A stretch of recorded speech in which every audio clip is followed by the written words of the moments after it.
Rescue. Together, we'll delve into current events and hot cybersecurity topics, helping you comprehend their impact. Stay informed, stay secure.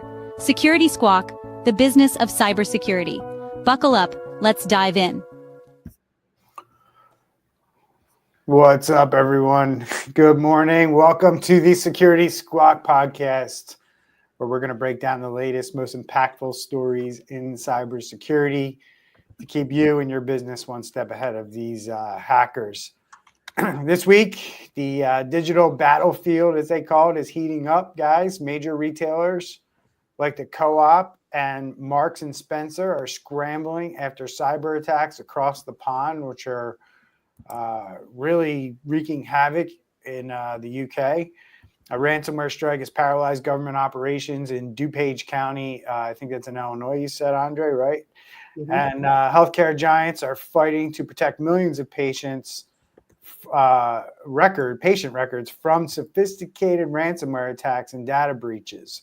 And we're going to talk about some stories around that. And if you think your industry is safe, think again. These attacks are hitting everywhere, from your local supermarkets to your doctor's offices. I'm Brian. As always, I'm joined by my co-hosts, Randy and Andre. How are you guys? Good morning. Feeling much better and getting back to work. Yeah, doing great over here as well, man. It's good to see everybody. Yeah. So let's jump right into it, gentlemen. We have a busy day today as we're recording two podcasts as we start our AI podcast venture to talk about AI. We'll let everybody know more about that in the coming episodes on Security Squawk, but let's stay focused here on the cyber attacks hitting the UK. And imagine, walking into your neighborhood grocery store only to find shelves empty, not because of a supply chain issue, but because hackers have forced the retailer to shut down key IT systems. And that's the reality for the UK's Co-op, which has just deactivated parts of its infrastructure after a hacking attempt, days after Marks and Spencer was hit by a ransomware attack. With back office operations disrupted and the National Cybersecurity Center now involved, UK retail sector is now on high alert. So, guys, what does this wave of attacks on UK retailers signal about the evolving tactics of these cyber criminals? Well, first, it's, they're not just coming after American companies. It's happening all over the world. I would say that's kind of the first thing. And obviously, this is a bigger deal because this is like everyday essentials like funeral home, parlors, the grocery stores, financial services. And this is a gigantic company. So they have stores with food, rapid home deliveries. They have funeral homes. This is a conglomerate of stuff, and it's affecting several parts of their business. People have been able to work from home, are no longer able to work from home because the remote access is blocked, which says to me they're still trying to figure out how the hackers got in. They're probably thinking the hackers are still in and are doing something in their system, if I had to guess. Well, but what I don't get is, how do you have a funeral home, financial services, grocery, all under the same umbrella when it comes to the tech? Like, how are you cross-referencing it? Like, why is all that data talking to each other? Like, if you had a financial service company and, you did consulting on one side, advising, trading, I get it. There's synergy there, but those four categories should be like completely separate. Yeah, there should be segmentation between the companies, and something occurred where it appears that really wasn't the case, or hackers were just able to infiltrate these different systems. We really don't know. More than likely, they were able to just move laterally and get to all these systems. But as we know more and learn more, we will absolutely keep you updated. We often wonder in the show, we talk out loud about, are attacks related? Because if they figure out how to get into one business, maybe there's other businesses in the similar field who have the same maybe software that they used to pwn the system where they got in. And, there's Co-op, which does run a large chain of stores apparently. And then the other group, M&S, which also has stores. And, a lot of people are asking, are these two related in any way as far as the attack vector? Some people are saying no, and some people are wondering if it is. We'll definitely keep everyone posted and let you know in a following up segment. And then moving right along, guys, let me just pull up. I totally forgot to pull up the article ahead of time. Give me 1 second. Well, we're going to DuPage. Yeah, this is it'll be interesting to see how this plays out. Which one are we going to? We're going to DuPage, but yeah, I mean, we'll figure out how it's going to play out. It's not going to go well. I mean, at the end of the day, and then we're going to touch on it again when we talk about M&S, because we really didn't talk about it. I guess I'm going to have to subscribe here, guys, because that's what I'm getting up on my screen. Well, basically with the DuPage County Sheriff's Office, which runs the courthouse city clerk's office, basically they're down. We see that now they're having issues with court dates. They're having issues with processing inmates. And this is just another example of every week we always talk about a school, a government agency, or a hospital that goes there. Here we have another. Yeah, I finally got it working. I had to shut off my ad blocker because they want to give me ads. Well, I did shut it off, and no, it just keeps coming at me. So it made me log in. Yeah, I'm not going to be logging in. So we're just not going to share the screen on this one until I find a different article on it.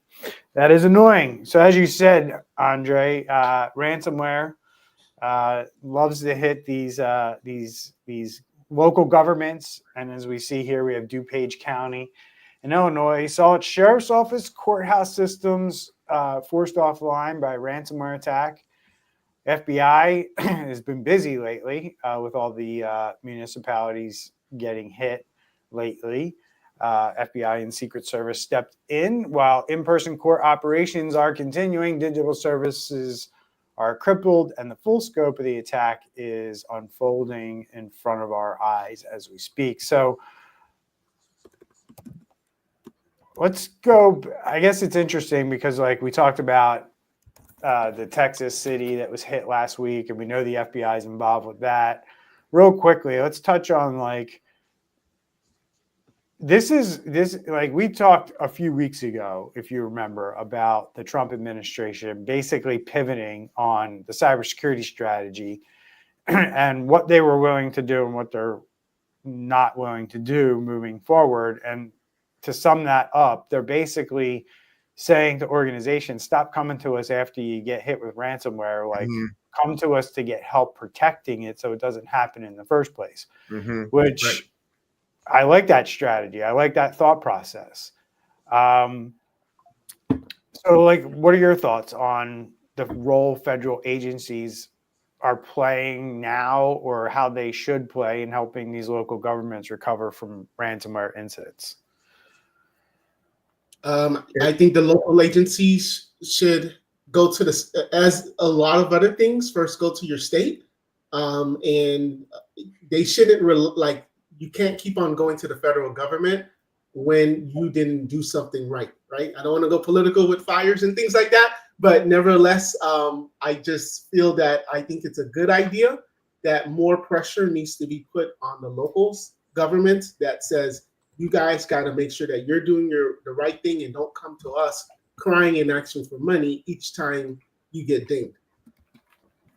And the only way they're going to, the only way the little child is going to learn their lesson is when, the parent comes in with a strong hand. So I like the idea.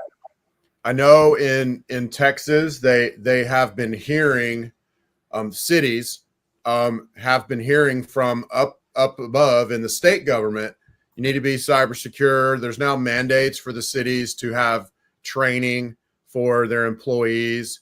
And so if you're doing IT with a city, You got to make sure that your training's compliant with what the state's requiring. Still so far to go though.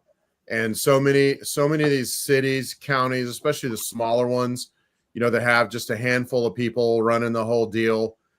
They're just sitting ducks out there basically, and they all have money. And even if they can get $50,000 out of them, $50,000 in some countries would mean that the whole team could retire. You know what I mean? So anyway, it's we're still in a precarious situation, I guess is what I'm trying to say, Brian.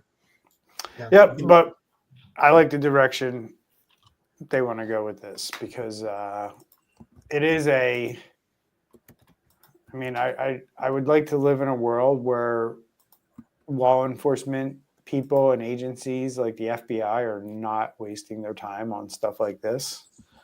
But they unfortunately have to because of, kind of the predicament we're in right now, right? So, all right. So are we going to Frederick already? Wow. Let's hope this page comes up, guys.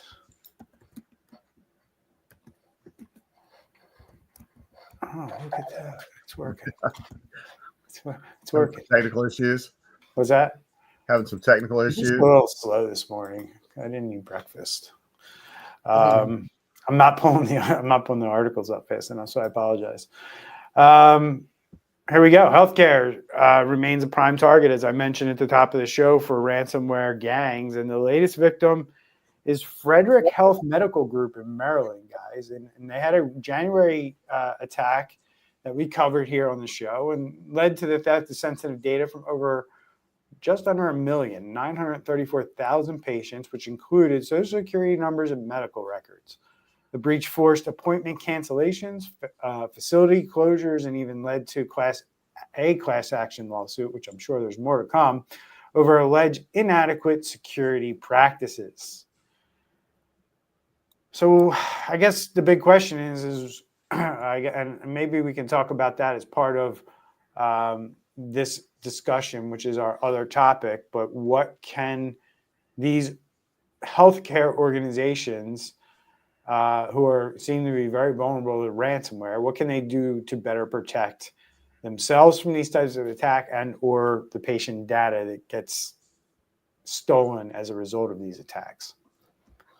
Well, can I throw in a statement and we can go there? I think the CTOs or the IT executives or whoever in these hospitals need to go to the board, go to somebody that'll listen and show them this, because this 934,000 patients, obviously this is a big healthcare group or decent sized healthcare group, but the lawsuits on the back end are going to cost so much more money than it would have cost to be cyber secure up front.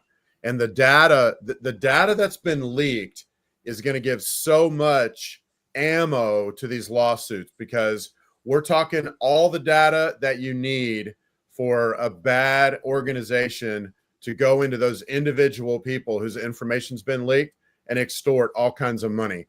Like, the old sending them an extra bill thing, that says what they did. This is from the X-ray tech or whatever, or using that to craft phishing emails that are what we call spear phishing. They're targeted towards individual people, written by AI. Like, this whole thing is going to end up costing them exponentially more than it would have cost to be cyber secure on the front end.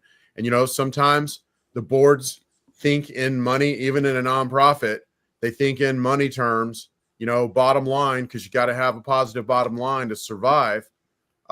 This is a ripe opportunity to help to convince some people in those organizations it's cheaper to do this up front than to pay for it on the back end.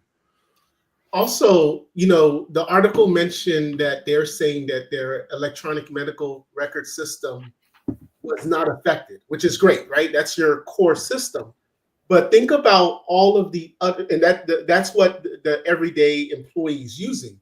But when you go to a doctor's office, there's a lot of time, the intake forms, the insurance information, the imaging portals, those items are not part of that necessarily the ER. It's like, for example, a lot of times we have potential clients that say, oh yeah, we save everything on the cloud, right? We use the system, but then when you check their downloads folder, you check their, desktop, their documents folder, tons and tons of stuff. Their email inbox. Huh? Yeah. Their email inbox. Yeah, Yep. their email inbox. Yeah. So it's great that your EMR system, it's got 2 form factor and they're protecting it, but everything else around it is apparently what's in trouble here. Mm-hmm.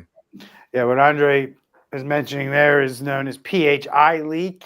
And it's just those things that happen as your employees are working from day to day, and they save things and do things and perform work functions and don't really understand how computers work. And they're just doing their job as they were trained. Yep. And a lot of times that leads to these situations happening where somebody doesn't consider to look in the places that Andre mentioned for PHI. And really, that's the first step in all this, folks, is identify, right? You got to know where your data is, and you can't assume it's in that safe place that, you think it is. You have to bring people in to look for this stuff in other places, so you are completely and 100% confident that you don't have PHI laying in certain places where, if you are breached, somebody could get their hands on it and make your cyber attack 1,000,000 times worse. Yep.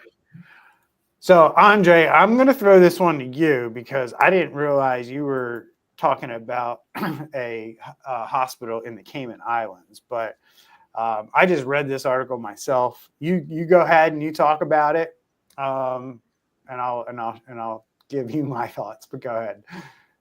Okay. Yeah. Sure. So basically, this hospital is giving kudos. So specifically, it's Doctors Hospital thwarted ransomware attack. So this hospital is saying that their IT expert, led by a guy named Patrick Turbide, they were basically giving him prompts, because a lot of times when we're talking about these type of situations, it's always what they should have done, what they could have done, what probably happened.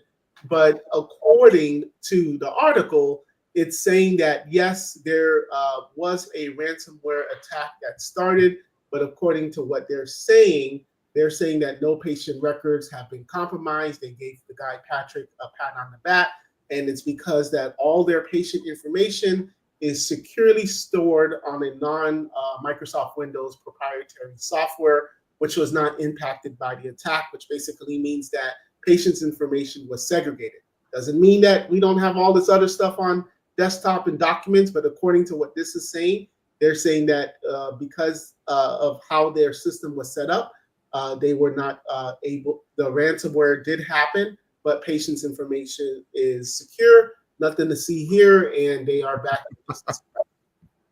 Thank you, Andre. I appreciate that, and I appreciate your giggle there, well, Randy, because as I was reading the article, I was giggling myself. But go ahead.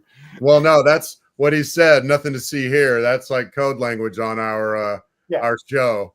There's nothing to see here right this second, but don't move along too far because something may come out in the future. It almost sounds like it was an attack on their maybe their 365 or something, because they made a point to say in the article that their patient information is all kept in a proprietary system that is separate from everything else. So we'll see. Yeah. Oh, wait. The IT director wrote the article. No doubt. No doubt. Or who knows what's behind it, but we'll keep everyone updated if we learn more. It lacks a lot of detail, in my opinion. And I just really question if it's not just a piece to get out there to make people feel better. But at the end of the day, I mean, like from Men in Black, where they said if the average person knew of everything going on, they'd panic. Yeah, this is the extreme of, we aren't sure if data was stolen or accessed, when they come out and say that in the beginning, right? And then this is the extreme. This is like, hey, we stopped them. Like, they didn't even do anything. And it's like, how did you stop them? And that's, clearly not that lack of detail. It makes me kind of wonder what's really going on here. So we'll find out. Moving right along, Ascension. It's not always your own network that puts you at risk here, guys. As we talk about all the time, Ascension Health, one of the largest healthcare systems in the U.S., is notifying patients after a third-party vendor was breached, exposing personal and clinical data. This comes less than a year after Ascension suffered their own ransomware attack, a massive one affecting 5.6 million people, highlighting the ongoing risks of third-party relationships in healthcare cybersecurity. So, geez, guys, not only do you have to worry about your own organization getting hit with ransomware, but you got to worry about what's known as these third-party vendors, relationships, whatever you want to call them. How can these hospitals deal with that? How can they prevent these third-party impacts to their organizations? I mean, this is a former partner of Ascension. There's not much they can do after the fact. But you can also vet your vendors beforehand. Look and see, are they doing anything to be data compliant? Are they making a big deal about that? Are they talking about that? I mean, but you, in a lot of ways, Brian, you're kind of at the mercy of your third-party vendors. If you're not careful, something like this can happen. Yeah, and we're in a tough spot right now because the owner was on the private business or whoever. It's on you as part of your business agreement, your contract, to make sure that you're doing this stuff. You're checking your vendors, but they're also, doing the right thing. Now, the state of where most businesses are at right now is they're either sending Excel spreadsheets for these organizations to fill out, right? And quite frankly, cyber insurance isn't any different. Or they're giving you some kind of website to go to answer questions, right? Problem with that is that's all done on the honor system, right? And we're going to see, as we implement this, in my opinion, we're going to see cyber attacks happen. Companies look around and go, well, you said you were doing all these things when you signed the agreement, right? And then companies are going to have to decide whether they want to take legal action on that and sue the company for damages, right? And a lot of times you're going to find yourself in a situation where it's just not worth it to sue the company. You just don't do business with them anymore, right. Or something along those lines. But at the end of the day, where I see this really ending up is governments are going to have to step in and make this all more efficient for businesses to figure out if somebody's actually doing cybersecurity or not. And that's only going to happen through regulations and certification requirements around data security. Essentially, if you're going to have technology in your business, if you're going to store people's data, you're going to be audited to make sure that you do the right stuff. And that's where, if you're going to be in business, you're going to have to expect that and accept that that's going to be the future. Yeah, because honestly, if you're a company and you need specifically Clio, which is a file transfer software, if you're speaking with their rep and you're asking, tell us that you're safe, right? They're going to look at you. They're going to, say the terminologies. They're going to say rest and encryption. They're going to say everything that they probably are doing, SOC 2 compliant, whatever. Then they're also going to say, hey, we've been in business since 1975, $200 million in revenue. And they're really just going to, I don't want to say down talk you, but we know what we're talking about. All the other Fortune 100 companies are using us. So if they're using us, why can't your small little peon company use us? So it's, again, really in a tight spot because you're trusting them to hold your data. But anybody you integrate your system with that has the client information, you got to think about what exactly are you transferring, and do they need the entire thing? Do they need the entire social security number? Is there a way where instead of maybe giving them their social, you can just maybe give them the customer number, and that way, and then don't put a name to it or something. So that way, even if they got breached, it's not just so easy that says Jane Smith, this is her address, this is her social, etc. Yeah, I mean, it's my point is that putting the onus of all of this in each individual business. I mean, we're all doing the same stuff, right? My business has to have somebody evaluating all our vendors and partner security. Randy's business has to have that. Andre's business has to have it. Every business in the complex that my business is in right now should or has to be doing this. That's a huge waste, right? You consolidate that, make companies go get a certification, and then boom, you say basically we don't work with anyone who doesn't have this certification. Right. And then businesses don't have to bring people in and hire people to know compliance and make sure that or even do this. Right. Because right now it's just a box checking exercise at the end of the day, guys. Right. They're just saying they're doing this. There's nobody auditing them on the other side in most cases until there's a cyber event. Usually it's how it is. There's nobody proactively auditing their third parties for the most part. There's some industries or some companies that do it, but it's rare. Yep. That makes me have lots of angst, Brian, even thinking about that. So it's reality. It's where we're at right now. I mean, I know. it's okay. I mean, it's where we're at, and we just have to get better. And it's that simple. Randy, you got a shout out from Jeff. Said thanks for shedding light on this. Great info. Scary to think about how this can affect all of our business. Appreciate the support there, Jeff. Yep. So that wraps it up, guys. Does anyone want to talk about M&S anymore? Are we good there, or do you guys want to? I mean, a lot of stuff going on there with M&S is similar to what we talked about at the co-op at the beginning. Yep. But their online, it looks like their online order stuff, they've had to pull that. And a lot of the shelves at the stores are empty. And that is a really creepy feeling to see that.